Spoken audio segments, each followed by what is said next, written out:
Share my mind, and you don't die. This is the season 1, the episode 599 in the series How to Manifest Immortality. And the name of today's teaching is The Temple of the Holy Spirit. The meaning of the Son of God lies solely in his relationship with his Creator.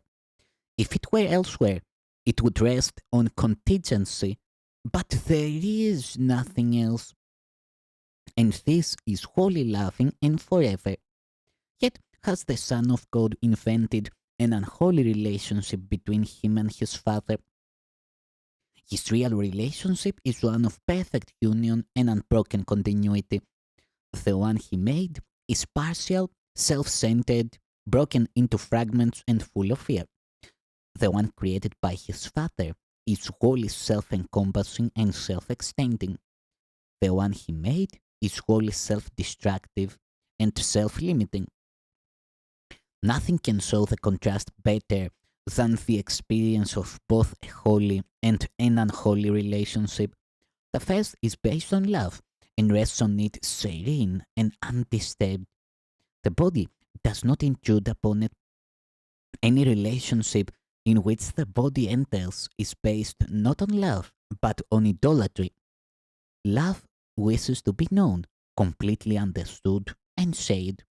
It has no secrets, nothing that it would keep apart and hide.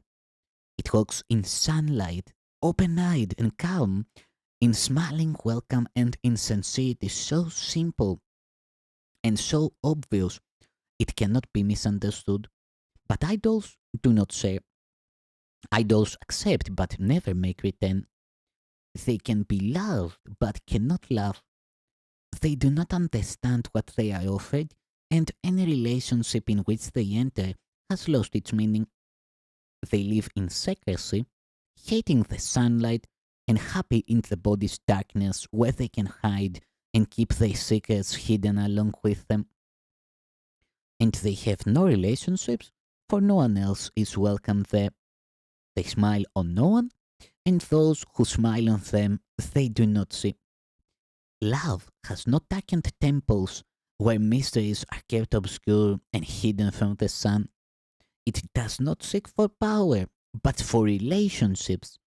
The body is the ego's chosen weapon for seeking power through relationships. And its relationships must be unworthy for what they are. It does not even see. It wants them solely for the offerings on which its idols thrive. The rest it merely throws away, for all that it could offer it. For all that it could offer is seen as valueless. Homeless, the ego seeks as many bodies as it can collect to place its idols in and to establish them as temples to itself. The Holy Spirit's temple is not a body but a relationship. The body is an isolated speck of darkness, a hidden secret room, a tiny spot of senseless mystery, a meaningless enclosure carefully protected, yet hiding nothing. Here, the unholy relationship escapes reality and seeks for crumbs to keep itself alive. Here, it would drag its brothers, holding them here in its idolatry. Here, it is safe, for here love cannot enter. The Holy Spirit does not build his temples where love can never be. Would he who sees the face of Christ choose as his home the only place in all the universe where it cannot be seen? You cannot make the body the Holy Spirit's temple, and it will never be the seat of love. It is the home of the idolater and of love's condemnation, for here is love made fearful and hope abandoned. Even the idols that are worshipped here are rooted in mystery and kept apart from those who worship them. This is the temple dedicated to no relationships and no return. Here is the mystery of separation perceived in awe and held in reverence. What God would have not be is here kept safe from him. But what you do not realize is what you fear within your brother and would not see in him is what makes God seem faithful to you and kept unknown. Idolaters will always be afraid of love, for nothing so severely threatens them as love's approach. Let love draw near them and overlook the body, as it will surely do, and they retreat in fear, feeling the seeming firm foundation of their temple begin to shake and loosen. Brother, you tremble with them. Yet what you fear is but the herald of escape. This place of darkness is not your home. Your temple is not threatened. You are an idolater no longer. The Holy Spirit's purpose lies safe in your relationship and not your body. You have escaped the body. Where you are, the body cannot enter, for the Holy Spirit has set his temple there. There is no order in relationships. They either are or not. An unholy relationship is no relationship. It is a state of isolation which seems to be what it is not. No more than that. The instant that the mad idea of making your relationship with God unholy seemed to be possible, all your relationships were made meaningless. In that unholy instant, time was born, and bodies made to house the mad idea and give it the illusion of reality. And so it seemed to have a home that held together for a little while in time and vanished. For what could house this mad idea against reality but for an instant? Idols must disappear and leave no trace behind their going. The unholy instant of their seeming power is frail as is a snowflake, but without its loveliness.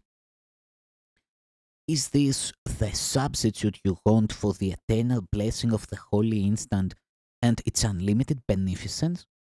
Is the malevolence of the unholy relationship so seeming powerful and so bitterly misunderstood and so invested in a false attraction your preference to the holy instant, which offers you peace and understanding? Then lay aside the body and quietly transcend it, rising to welcome what you really want.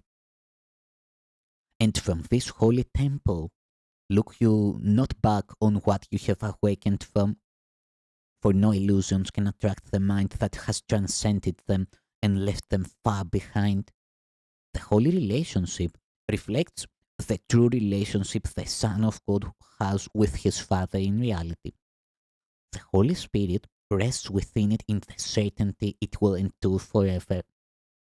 Its firm foundation is eternally upheld by truth, and love shines on it with the gentle smile and tender blessing it offers to its own. Here, the unholy instant is exchanged in gladness for the holy one of safe return.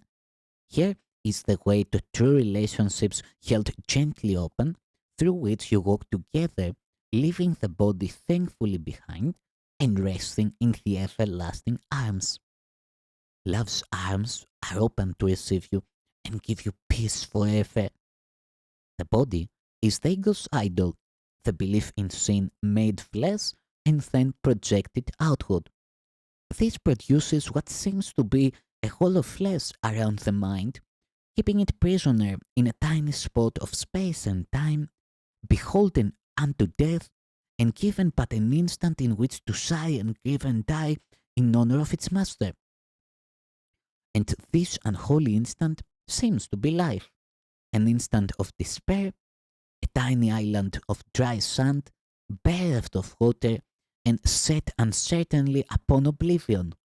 Here does the Son of God stop briefly by to offer his devotion to death's idols and then pass on.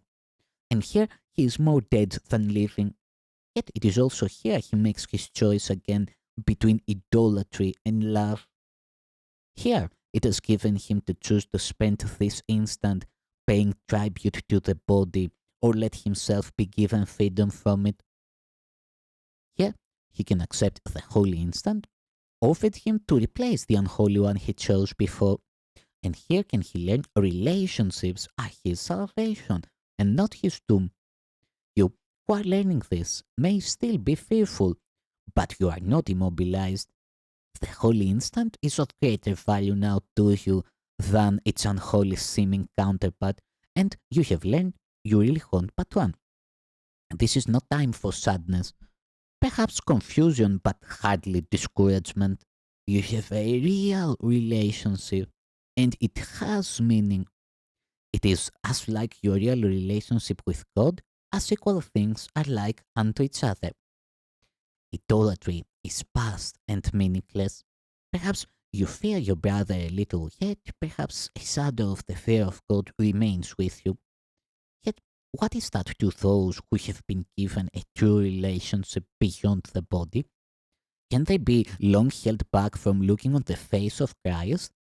And can they long withhold the memory of their relationship with their Father from themselves and keep remembrance of His love apart from their awareness?